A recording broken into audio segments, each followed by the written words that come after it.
grow up. I need you guys to grow up for a second. I'm gonna tell you a story.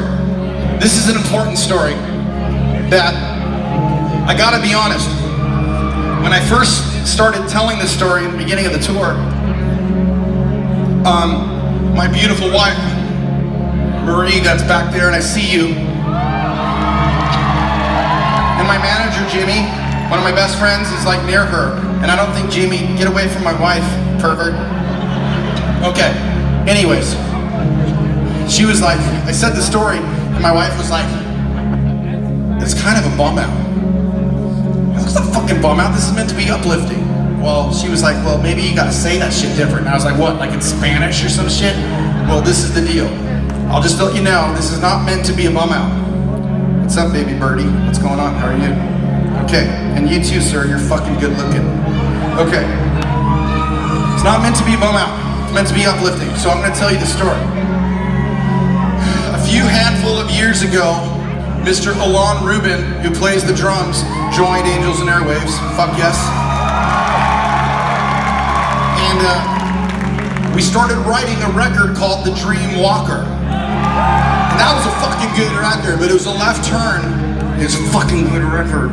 And the first song we started writing together, I remember I was in a weird place because my dad came down with cancer. So I was trying to write this song literally when I was going with him to the doctor to hear some bad shit. And so I was feeling cynical. Now keep in mind, as you know, I lay up in bed every fucking night listening to things, studying things till like 2 or 3 in the morning. Every fucking night I do this. It's how I got in a little bit of trouble with Langley, Virginia. I'm not gonna talk about that. I'm just telling you. And I'm telling you that I know shit, and I want you to listen to this. So I'm writing this lyrics, and I'm like, okay, I don't really know what happens when we die. Now, I feel like I'm getting an understanding of consciousness and who we are and where we're going and what this is all about, but I don't really know what happens when we die. Now, if you haven't lost somebody close to you, you're going to. We're all human. We're all gonna lose people, and it fucking hurts. So I'm sitting here writing my first song with our new band member, Alon, and usually when you have a song, you're like verse, then the chorus, then the verse, then the chorus. This was a little different. This was like, sing a bunch of shit, and then do the chorus at the end of the song. Okay, so I'm in there writing these words, and at the same time, I'm at the hospital with my father. And I remember this doctor's looking at my dad going, you have cancer. We're gonna hit it hard with this chemotherapy.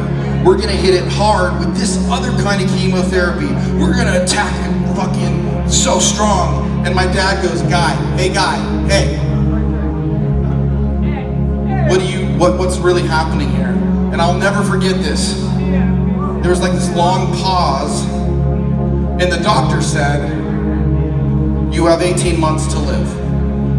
Now that shit, like, don't make me cry here, but that shit was fucking gnarly. That shit was fucking crazy. You know the feeling when you get in an elevator and you go down and like your insides like drop?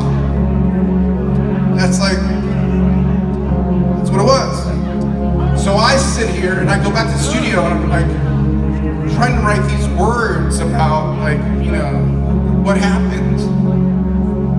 And I was like, you know, okay, I'm not sad, but this is what happened that's really cool.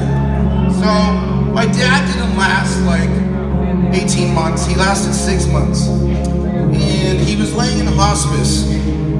And I was exhausted, I was like emotionally exhausted. And I was like, fuck, he's laying there and I need to go get some sleep. So I go home and I get some sleep and I fall asleep. And around 3 in the morning, I get this like crazy jolt of electricity. This crazy jolt, and this is a true story. And I really want you guys to soak this in. I feel this electricity, and I feel this euphoric kind of like fucking like someone put like 1,000,000 volts of electricity and heroin into my body or something. And I wake up in the middle of the night, and I remember I felt there was a bright light in the room. And I I remember like looking up, and I had my hands in front of my face because I felt there was something in there, and I felt so good. I felt like pure love. I tell people it felt like the power that creates stars. It's so supernatural. And right at that moment where all the hair is standing up on my arms and all the goosebumps are like on the back of your neck, my phone on my nightstand just buzzes, and I look down and it says, "Your father just passed."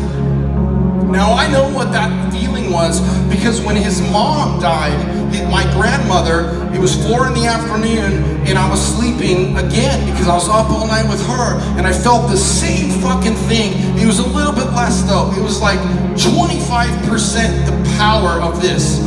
Maybe because it was my grandmother and not my father, I don't know. So I'm sitting there going, oh my God. So I pick up my phone and I call my sister and I go, "Carrie, I'm all, how do you feel?" And she's fucking awake at 3 a.m. And she's like, "Oh my God, I don't know. I feel like I'm buzzing, like I feel like I'm on a drug. I feel like I have this warm hug. I don't know what's going on." And I go, "Dad just died." And she pauses. And what I told her was, his soul went fucking straight through me, straight through my sister, and we felt it, and it woke us up.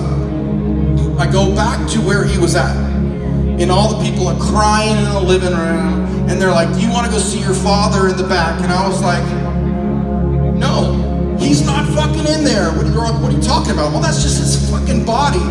I felt him. It was bigger than our fucking flesh. You know, it was just crazy. It changed my life. I went to the funeral, and I remember talking to 200 people, and I was like, "You guys don't even know. You don't even know. Like there's something so great on the other side. It's like insanely great." And I felt it for like 45 seconds, you know, just enough for me to tell you. And I feel that's the lesson here. It's like I felt something so I could communicate it. And I remember that it was so life-changing that I went back to the studio. Remember that song? Remember that song where I was like, I don't know what happens when we die? And I'm writing this song so like absent of faith. And I'm not religious at all, but I'm a super spiritual dude. I'm all about consciousness. And I remember this whole like song about like there's nothing like here. And I came back and I wrote the end of the song. And I was like, fuck you, there's something really big out there. And so if there's anything that I can say that'll have an effect on you, is that despite all of the pain, despite all of your bullshit jobs where you go 9 to 5 and you feel stuck, or you want a bigger house, or you want a better car, or you just want more options and move, whatever it is that's really hurting you, maybe you lost somebody, maybe you grew up with parents that didn't understand you, maybe you got bullied in high school, maybe you feel like no one recognizes your talent, maybe you feel like you're invisible to the person you're married to, maybe you feel like you never really had a chance to shine. Really, I'm telling you, everything in life is about a lesson. It's not about money. It's not about your house and your car and your jobs. It's about really working through shit that's difficult so you can be wise and pass that along. And also, that everything's gonna be okay. It's all gonna be okay. So I went back, wrote the end of the song with my brothers over here, and I'm so proud of the song. We're gonna play it right now, and rather than dedicate this shit to my dad, I dedicate it to you. And I want you to know that whatever you do, whatever you feel, you're gonna succeed because you're just here to learn, become a better person, and being a better person is fucking cool. And the song's called Tunnels. It goes like this.